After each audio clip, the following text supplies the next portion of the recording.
जय श्री राम। श्री राम कथा जो कि बाबा तुलसीदास जी के रामचरितमानस के द्वारा हम आपको बता रहे हैं, और उसमें भी क्रमशः प्रत्येक चौपाई होकर हम लोग चल रहे हैं और आपको एक एक चौपाई सुना रहे हैं, और उसका अनुवाद भी हिंदी में, उसका जो अनुवाद कहेंगे, उसकी जो विश्लेषण है, उसका जो अर्थ है, वो भी हम आपको समझाते चल रहे हैं, जैसा कि गीता प्रेस ने उसका अर्थ लिखा हुआ है।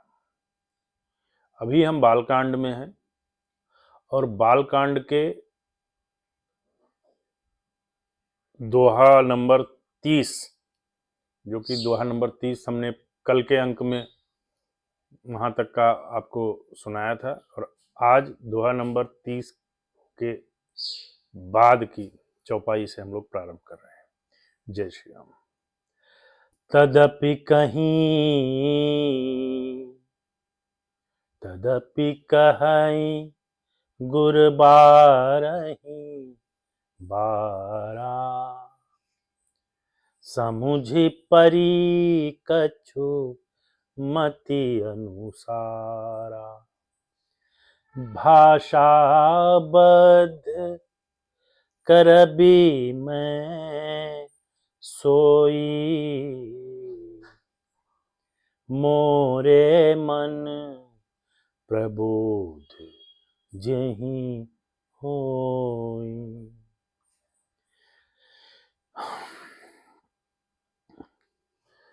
स्वामी जी कह रहे हैं कि तो भी, जैसे कि कल मैंने आपको बताया था कि स्वामी जी कह रहे हैं कि श्री राम जी की कथा का श्रवण करना और वाचन करना दोनों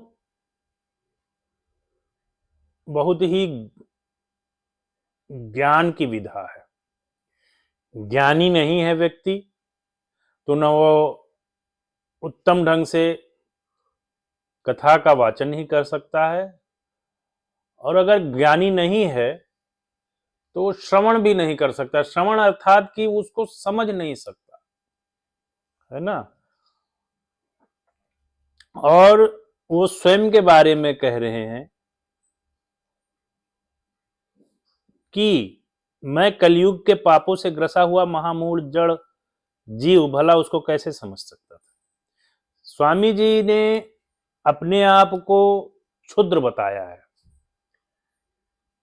हालांकि वो इतने विद्वान व्यक्ति हैं, और विद्वानों की विशेषता होती है, कहते हैं कि जो फलों से लदा हुआ वृक्ष होता है ना, वो झुका हुआ होता है, उसमें अभिमान नहीं होता। तो वैसे स्वामी जी हैं। स्वामी जी ने प्रभु की लीला को इतने सूक्ष्म और इतने विस्तारित और इतने गंभीर रूप में प्रस्तुत किया है, उसके बाद भी वो कहते हैं कि मैं ने जो रचना की है वो मुझे भगवान की लीलाओं के अनुरूप नहीं लगती, है ना। तो यहां फिर क्या कह रहे हैं प्रभु जी कि तदपि कहीं गुर बारहि बारा, समुझ परी कछु मति अनुसारा। भाषा बद्ध करिब मैं सोई, मोरे मन प्रबोध जेहि होई। तो भी गुरुजी ने जब बार बार कथा कही तब बुद्धि के अनुसार कुछ समझ में आई। अब वही अब मेरे द्वारा भाषा में रची जाएगी, जिससे मेरे मन को संतोष।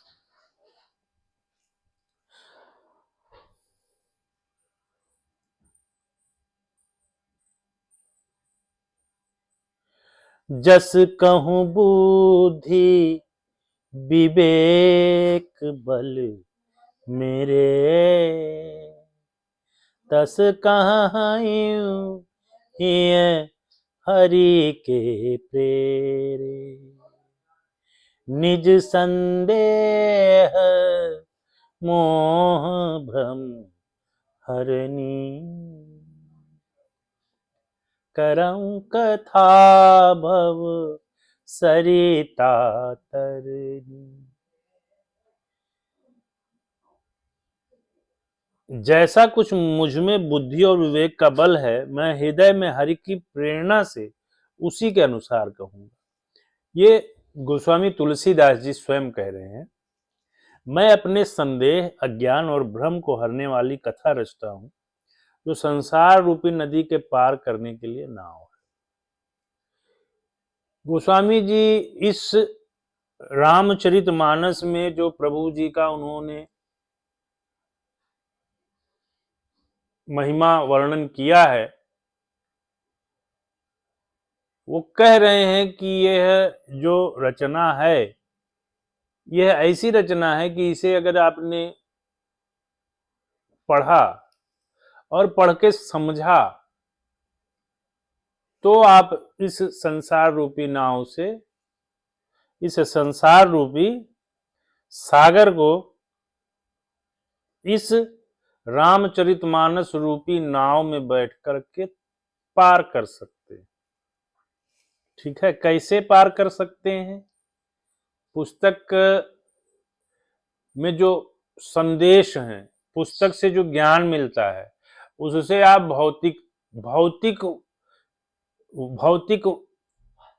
भौतिक चीजों से आपको मुक्ति मिलेगी। उसके प्रति जो आपका अनुराग है भौतिकता के प्रति, उससे आपको विरह मिलेगा, उससे आपको विरक्ति मिलेगी और आपका मन अध्यात्म में लगेगा। और संसार में व्यक्ति के लिए मोह को छोड़ना सबसे बड़ा चैलेंज है। पृथ्वी पर व्यक्ति आया, जीव आया, तो उसके मन में मोह हो जाती है। मोह किसकी होती है? मोह जो व्यक्ति को होता है वो किसका होता है? उसको मोह होता है अपने शरीर का। फिर क्या होता है? शरीर के साथ में जो शरीर से जुड़ी हुई चीजें हैं, फिर मोह उसको उससे होता है। जब बच्चा होता है मनुष्य, तो उसको उसके शरीर से जुड़ी हुई चीज कौन सी अच्छी लगती है? मां। तो उसको मां सबसे प्रिय होती है।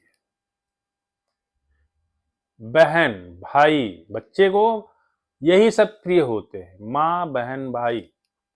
ठीक है, ये मोह है बच्चे का। और मां बाप का मोह क्या है? बच्चा, क्योंकि उनको लगता है कि मेरे शरीर का ये अंश है। मोह मुझे मेरे शरीर से है, बराबर। अब शरीर के बाद मेरा हाथ, मेरा पैर, मेरा मुंह, मेरा गाल, मेरा बाल, है ना। उसके बाद फिर मोह किसके ऊपर होता है? जो शरीर का अंश होता है। आत्मा का अंश नहीं है, शरीर का अंश। कौन? मेरा बच्चा, मेरा पोता, मेरा भाई, है ना, मेरी बहन। ये क्या हो गए? इस शरीर के अंश को समझता है, तो मोह उनसे होता है।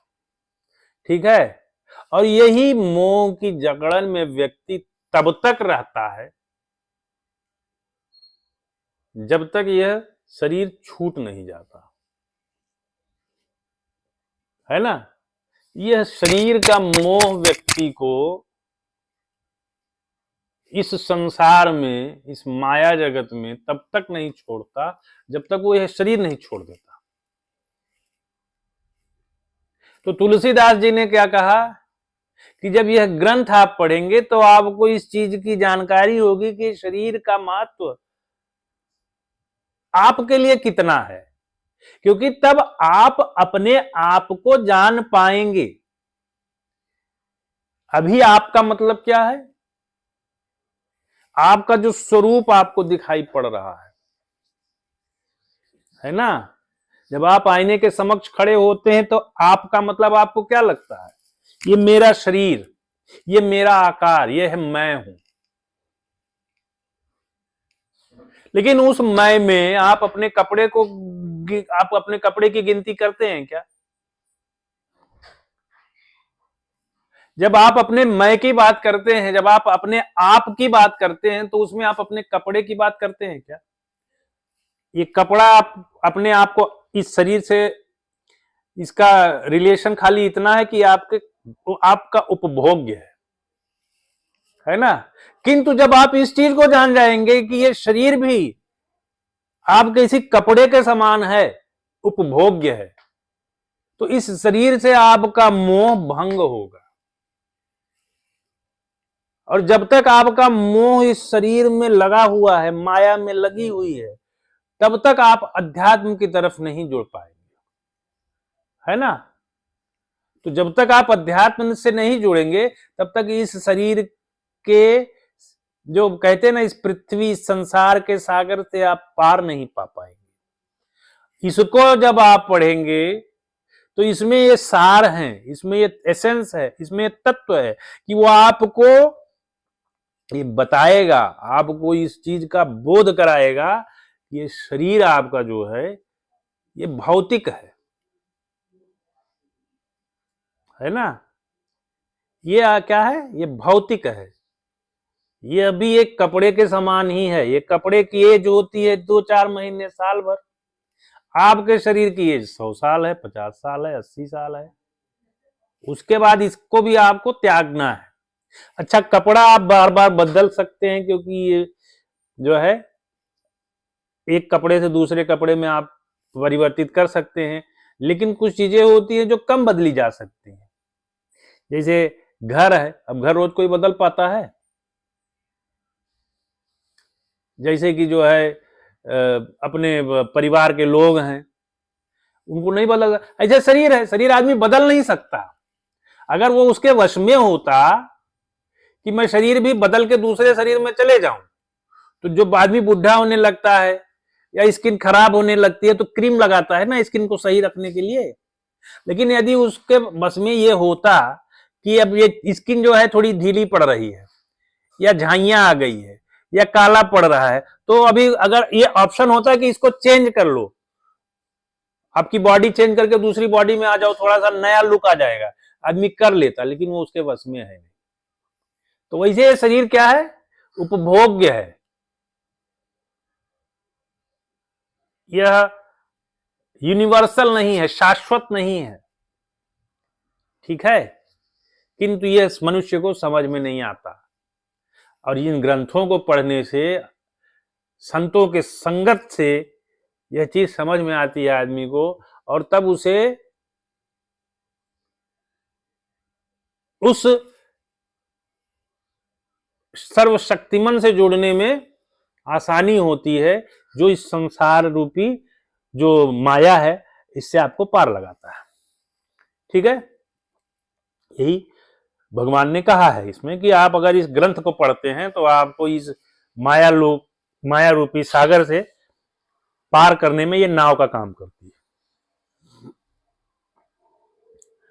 बुद्धि विश्राम सकल जन रंजनी, राम कथा कली कलुष विभंजनी,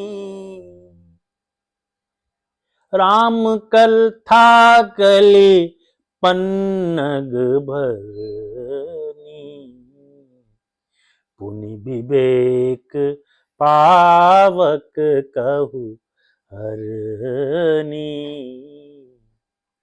राम कथा पंडितों को विश्राम देने वाली, सब मनुष्यों को प्रसन्न करने वाली, और कलयुग के पापों का नाश करने वाली। राम कथा कलयुग रूपी सांप के लिए मोरनी है, और विवेक रूपी अग्नि के प्रकट करने के लिए अरण्य, मंथन की जाने वाली लकड़ी। ठीक है?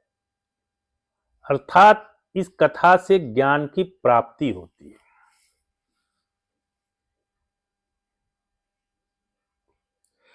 राम कथा कले कामद गाई, सुजनि सजीवन मोरी सुहाई। सोई वसुधा तल सुधा तरंगिनी, भय भंजनी भ्रम भेक भुवंगिनी। राम कथा कलयुग में सब मनोरथों को पूर्ण करने वाली कामधेनु गौ है, ठीक है, और सज्जनों के लिए सुंदर संजीवनी जड़ी है। पृथ्वी पर यही अमृत नदी है, जन्म मरण रूपी भय का नाश करने वाली और भ्रम रूपी मेढकों को खाने के लिए सर्पिणी है। असुर सेन सम नरक निकंदनी, साधु विबुध कुल हित गिर नंदनी, संत समाज पयोधि रमासी, विश्व भार भर अचल क्षमासी। यह राम कथा असुरों की सेना के समान नरकों का नाश करने वाली, यह राम कथा असुरों की सेना के समान नरकों का नाश करने वाली और साधु रूप देवताओं के कुल का हित करने वाली पार्वती दुर्गा है। यह संत समाज रूपी क्षीर समुद्र के लिए लक्ष्मी जी के समान है और संपूर्ण विश्व का भार उठाने में अचल पृथ्वी के समान है। राम कथा क्या है? यह राम कथा असुरों की सेना के समान नरकों का नाश करने वाली। यहां नरक को किसका पर्याय बताया गया है, उपमा दी गई है? असुरों की सेना, ठीक है, और साधु रूप देवताओं के कुल का हित करने वाली पार्वती दुर्गा है। यह संत समाज रूपी क्षीर समुद्र के लिए लक्ष्मी के समान है और संपूर्ण विश्व का भार उठाने में अचल पृथ्वी के समान है। जम गन मुह ससी, जम गन मुह मसी, जग जमुनासी, जीवन मुकुति हेत जनु कासी, राम ही प्रिय पावनी तुलसी सी,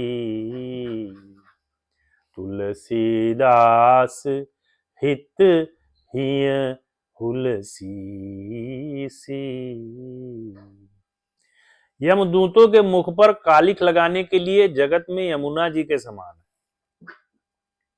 यमुना, ठीक है, यम से यमुना है, ठीक है, और जीवों को मुक्ति देने के लिए मानो काशी ही है।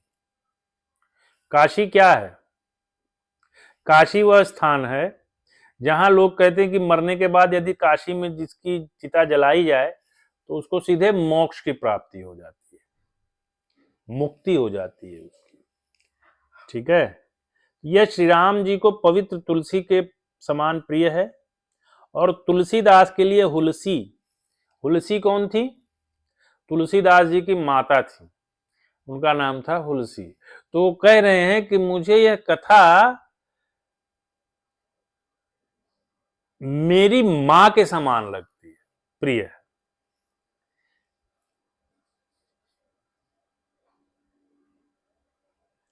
शिव प्रिय में कल सैल सुतासी,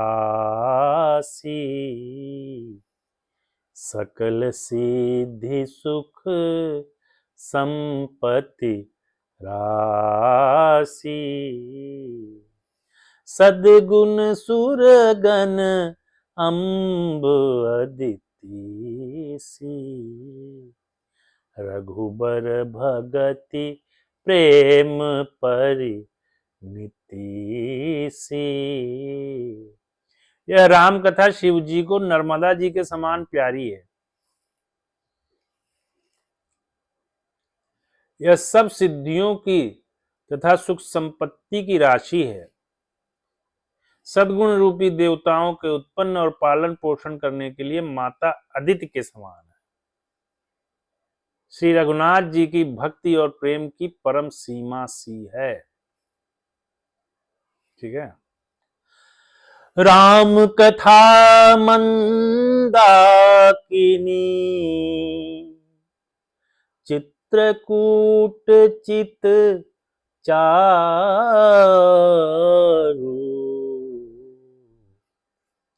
तुलसी सुभग सनेह बन सिय रघुबीर बिहारू। तुलसीदास जी कहते हैं कि राम कथा मंदाकिनी नदी है, सुंदर निर्मल चित्रकूट है और सुंदर स्नेह ही वन है जिसमें श्री राम सीता जी विहार करते हैं। ठीक है। तो आज की कथा यहीं पर हम लोग विराम करते हैं। दोहा नंबर 31